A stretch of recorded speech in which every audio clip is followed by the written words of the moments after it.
Hello dear student, आप सब कैसे हैं। उम्मीद करते हैं कि आप सब अच्छे होंगे। मेरी तबीयत काफ़ी दिनों से ठीक नहीं चल रही थी, जिसके कारण मैं वीडियो नहीं बना पा रहा था।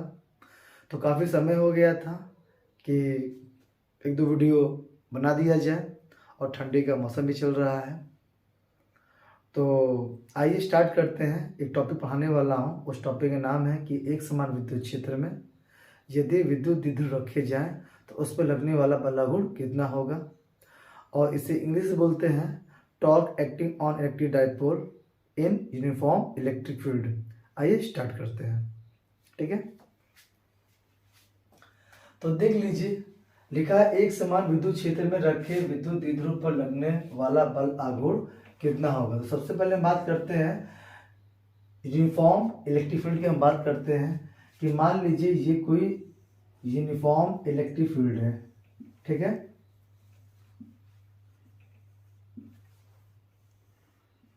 जी है, ठीक है।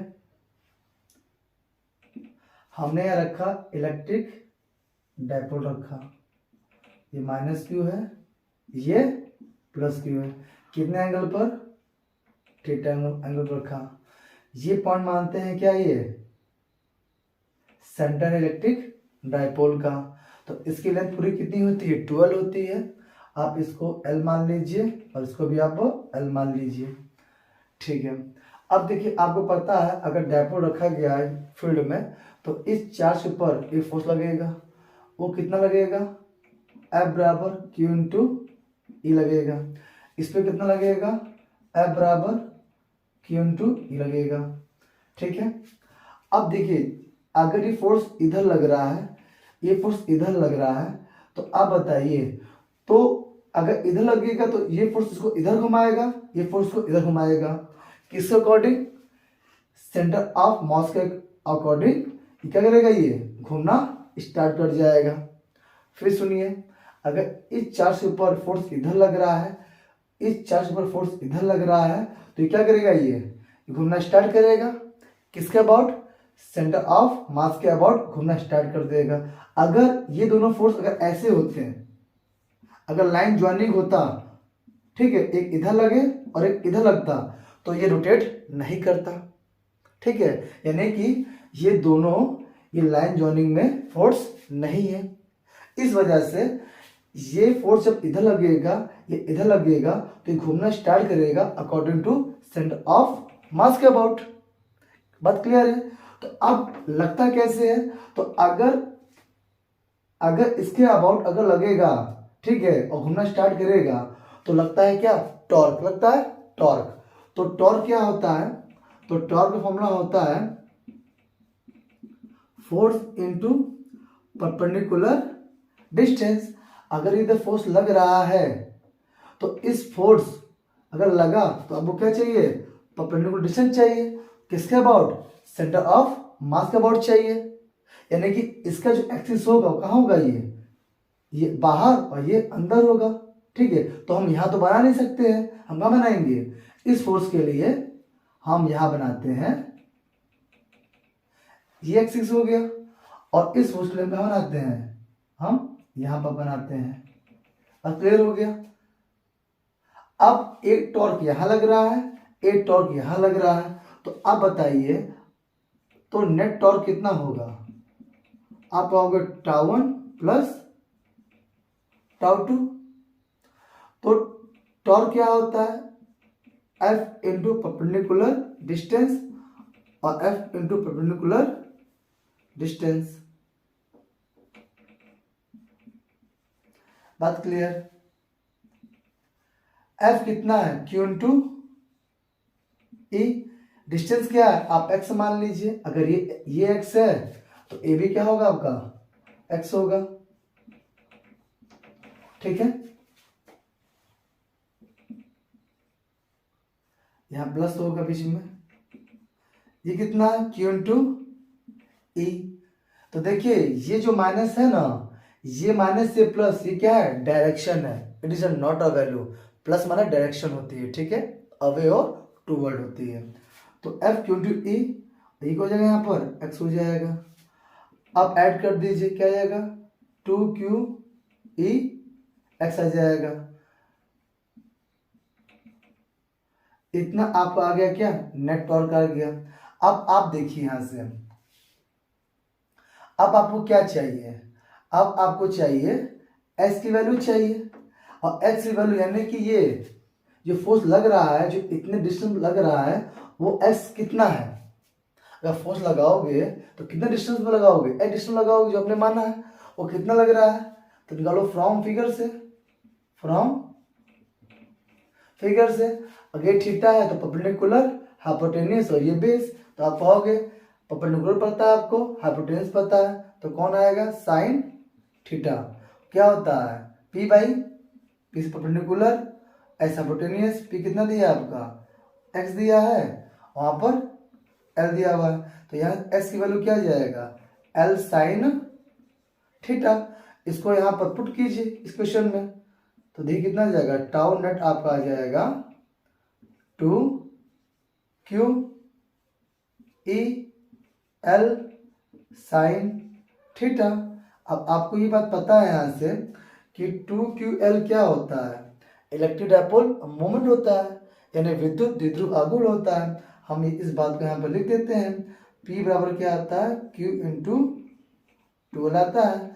तो आप इसी बात को यहाँ से आप लिख सकते हो, हमने एरो यहाँ लिख दिया यहाँ पर, जो टाउ नेट होगा, वो टाउ नेट होगा, वो कितना होगा यहाँ से 2QL क्या होता है आपका P होता है, आपका P हो गया, आपका हो गया क्या यहाँ पर E हो गया, आपका क्या होगा ये साइन ये थीटा हो गया। तो आपका ये फॉर्मूला निकल गया PE साइन थीटा। अगर आप इसको वेक्टर फॉर्म लिखोगे, अगर वेक्टर फॉर्म लिखना चाहो तो वेक्टर फॉर्म में क्या हो जाएगा, आप इसको लगाइए क्या वेक्टर, PV वेक्टर होता है, जब साइन आता है सिंबल लगता है क्या क्रॉस। जब इसको आप ये लिख सकते हो, इसको आप ये लिख सकते हो, इसको ओपन करोगे तो यही आएगा, ठीक है। तो इसका क्या है ये वेक्टर फॉर्म है। तो इतना लगता है टॉर्क, ठीक है, एक टॉर्क यहाँ लगा, एक टॉर्क यहाँ लगा, तो आपका फाइनल आंसर क्या हो गया, आपका इतना हो गया। तो उम्मीद करते हैं आपको समझ में आ रहा होगा। अब इसी पर हम आपको बताते हैं 3 ऑब्जेक्टिव क्वेश्चन करते हैं, जब इलेक्ट्रिक डायपोल का हम पोजीशन चेंज करेंगे इलेक्ट्रिक फील्ड के अकॉर्डिंग, ठीक है। कभी इलेक्ट्रिक डायपोल इलेक्ट्रिक फील्ड के अलाउंग हो जाएगा, कभी परपेंडिकुलर हो जाएगा, कभी अपोजिट हो जाएगा, तब देखेंगे कि टॉर्क कितना कितना आ रहा है। तो प्लीज अभी के लिए आप एक स्क्रीनशॉट ले लीजिए।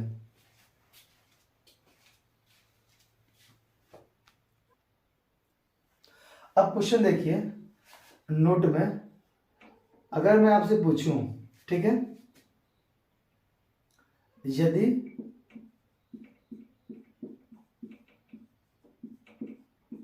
विद्युत द्विध्रुव को विद्युत क्षेत्र के, यदि विद्युत द्विध्रुव को विद्युत क्षेत्र के अनुदिश हो, यदि विद्युत द्विध्रुव को हटा दीजिए, विद्युत क्षेत्र के अनुदिश हो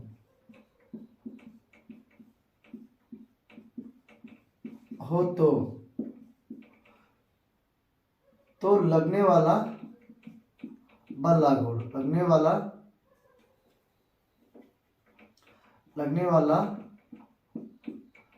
बल आघूर्ण,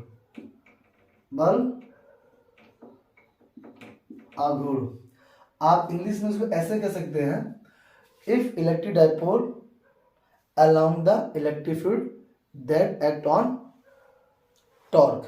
बात क्लियर हो गया, हमने बोल दिया इंग्लिश में, ठीक है। आप लोग फिर जो हम बोलते हैं इंग्लिश में उसका फिर से सुन लिया करिए, ठीक है। तो आप क्वेश्चन ये कह रहा है कि मान लीजिए कि ये आपका इलेक्ट्रिक फील्ड है, ठीक है। आपसे कह रहा है क्या कि इलेक्ट्रिक डायपोल को कहा रखना है, इलेक्ट्रिक फील्ड रखना है, उसके अलोंग, अनुदिश की इंग्लिश अलोंग होती है, तो यानी कि आप कह सकते हैं कि जो ऐसे रखा था, ठीक है, आप उसको कैसे कर दीजिए, जस्ट ऐसे कर दीजिए, ठीक है। यानी कि इधर आ जाएगा माइनस क्यू, इधर आ जाएगा प्लस क्यू, तो ये इसकी डायरेक्शन हो जाएगी किसी इलेक्ट्रिक डायपोल मोमेंट की। आप देखिए, आप इसको ऐसे समझ सकते हैं कि इलेक्ट्रिक फील्ड भी इधर है ठीक है। और इलेक्ट्रिक डायपोल मोमेंट इधर क्या है, इधर है, क्योंकि माइनस क्यू से प्लस क्यू तक जो डायरेक्शन होती है वो इलेक्ट्रिक डायपोल मोमेंट की होती है, जिसको हम लोग बोलते हैं क्या, विद्युत द्विध्रुव आघूर्ण कहते हैं। अब दोनों ए भी वेक्टर क्वांटिटी होता है, पी भी वेक्टर क्वांटिटी होता है, इनके बीच कितना एंगल बनेगा, थीटा बराबर 0। तो टॉर्क कितना आ जाएगा, टाउ बराबर पी ई साइन थीटा, और थीटा कितना है आप बताइए, पी ई साइन 0, और साइन 0 कितना होता है, 0 होता है, तो ओवरऑल पूरा कितना आ जाएगा, 0 आ जाएगा। ये आपका हो गया पहला आंसर हो गया, ठीक है। अब हम बात करते हैं, स्क्रीनशॉट आप ले लीजिए और इसको रफ करते हैं, फिर आगे हम बताते हैं, ठीक है। अब मान लीजिए, अब मैं कह दूं कि यदि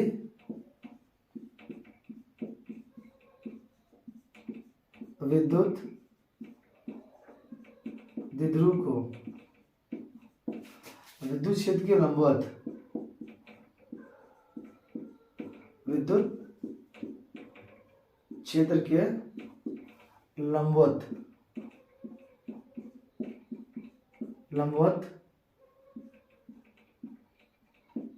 रखने पर लगने वाला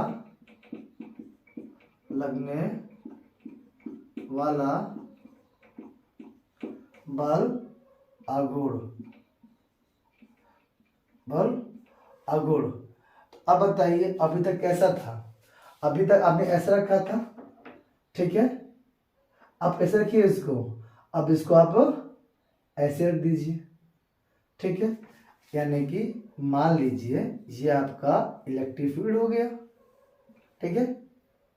तो अब जो ऐसे था ना, इसको अब ऐसे घुमा दीजिए, यानी कि जैसे घुमाएंगे तो ऊपर आ जाएगा क्या, माइनस क्यू, नीचे आ जाएगा प्लस क्यू। ये आपका इलेक्ट्रिक फील्ड है, आप इसको ऐसे समझ लीजिए। डायरेक्शन क्या है इलेक्ट्रिक डायपोल मोमेंट की, माइनस क्यू से प्लस पी, तो ये आपका हो जाएगा डेट इज क्या, पी, ये आपको हो जाएगा इलेक्ट्रिक फील्ड ई।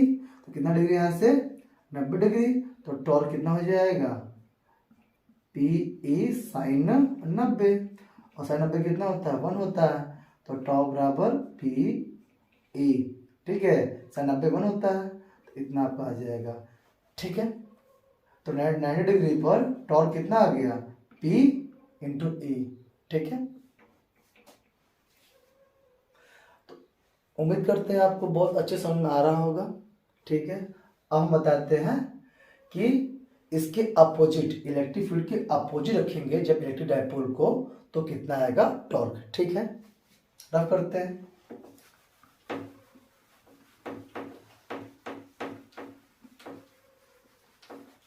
तो देख रहे हैं आपको समझ में आ रहा होगा, ठीक है। हम बात डिटेल में भी कर सकते थे, लेकिन वीडियो काफ़ी लॉन्ग हो जाएगा। जब बात डिटेल की करना होगा तो जब एकदम स्टार्टिंग से शुरू करेंगे अपने चैनल में फिजिक्स पढ़ाना, ठीक है। इलेक्ट्रोस्टैटिक्स जब पढ़ाएंगे आपको सेकेंडरी सिलेबस, तो पूरा फुल एंड फाइनल डिटेल में हम बात करेंगे, ठीक है। कि चार्ज क्या होता है, चार्ज कितने टाइप के होते हैं, ठीक है। चार्ज और मास में डिफरेंस क्या होता है, ठीक है। कि चार्ज स्पीड डिपेंड करता है या मास डिपेंड करता है स्पीड पर, नहीं करता है। ये जितनी भी बातें होंगी, ठीक है, जब हम नए सिरे से पढ़ना स्टार्ट करेंगे तो हम सारी बात बताएंगे आप लोग को, ठीक है। तो फिलहाल एग्जाम के पॉइंट ऑफ व्यू से हम सारी बातें आपको बता रहे हैं और पढ़ा रहे हैं, ठीक है। अब बात करते हैं कि यदि विद्युत द्विध्रुव को विद्युत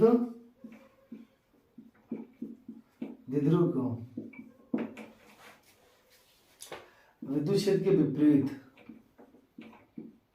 विद्युत क्षेत्र के विपरीत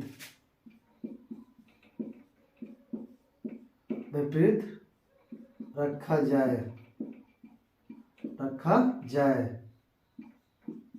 तो बल आघूर्ण।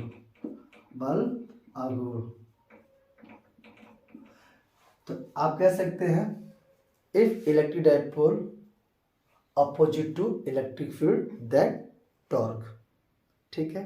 जो बच्चे इंग्लिश मीडियम के हैं वो सुन के भी आप उसको ले सकते हैं। ठीक है, मान लीजिए कि आपका वही चीज़ है, ये इलेक्ट्रिक फील्ड है, यूनिफॉर्म इलेक्ट्रिक फील्ड है। पहले कैसा था, ऐसे था। ठीक है, माइनस क्यू इधर था, प्लस क्यू इधर था। आपने ऐसे घुमाया तो माइनस क्यू ऊपर पहुंच गया, प्लस क्यू नीचे पहुंच गया। फिर आपने ऐसे घुमाया तो माइनस क्यू इधर आया, प्लस क्यू उधर आया। समझ की बात हमारी। तो आप कह सकते हैं इधर माइनस क्यू है, इधर क्या प्लस क्यू है, तो इसकी डायरेक्शन क्या हो जाएगी, माइनस से प्लस क्यू। तो आप बना सकते हैं इलेक्ट्रिक फील्ड कहाँ आपका, इधर है, और इलेक्ट्रिक डाइपोल मोमेंट किधर है आपका, इधर है P। ठीक है, तो दोनों कैसे एंटी पैरेलल है, तो थीटा कितना होगा 180 डिग्री। ठीक है, तो टॉर्क बताइए कितना होगा, P E साइन 180, और साइन 180 कितना होता है, 0 होता है। तो टॉर्क P E इंटू 0, तो ओवरऑल कितना हो जाएगा, 0 आ गया। तो उम्मीद करते हैं आपको बहुत अच्छे से समझ में आ गया होगा। ठीक है, तो हम कोशिश कर रहे हैं जो क्वेश्चन जो लॉन्ग में आते हैं स्टेट बोर्ड में, तो स्टेट बोर्ड कोई भी हो, चाहे बिहार बोर्ड हो, चाहे यूपी बोर्ड हो, ठीक है, चाहे कोई भी बोर्ड हो, तो हम चाहते हैं जो क्वेश्चन लॉन्ग में आते हैं उनको बता दिया जाए। जैसे कि क्वेश्चन लॉन्ग में आता है, ठीक, हमने आपको लॉन्ग बताया था कि इलेक्ट्रिक डाइपोल, ठीक है, एक एक्सेल वाला बताया था आपको, एक इक्वेटोरियल बताया था, इक्वेटोरियल वाला ये आपका हो गया। यूनिफॉर्म में इलेक्ट्रिक डाइपोल रखेंगे टॉर्क कितना लगता है। ठीक है, फिर आप बताएंगे गॉस का जो प्रूविंग है, गॉस थ्योरम का, वो हम बताएंगे लॉन्ग में आपको। फिर बताएंगे किसी प्लेन शीट के लिए इलेक्ट्रिक फील्ड कितना होता है, किसी इनफिनाइट वायर के लिए कितना होता है, इलेक्ट्रिक फील्ड कितना होता है। फिर आप बताएंगे किसी हॉलो स्फीयर के लिए इलेक्ट्रिक फील्ड कितना होता है, सेंटर में, सरफेस पर, और उसके बाहर कितना होता है। तो सारी चीज़ हम आपको सब बताएंगे, आपको चिप डेरिवेशन होता है। ठीक है, तो आपको समझ में आ भी रहा होगा। तो इसका जो भी अगला जो वीडियो होगा वो हम बनाएंगे, इलेक्ट्रिक फ्लक्स क्या होता है हम उस पर बनाएंगे, फिर गॉस थ्योरम क्या होता है वो पढ़ाएंगे, उसको प्रूफ करेंगे, और उसकी जितनी एप्लीकेशन होती हैं, ठीक, उसको हम भी बताएंगे और प्रूफ करेंगे। ठीक है, तो प्लीज़ फिलहाल के लिए इतना आज काफ़ी है। स्क्रीनशॉट आप इसकी ले लीजिए।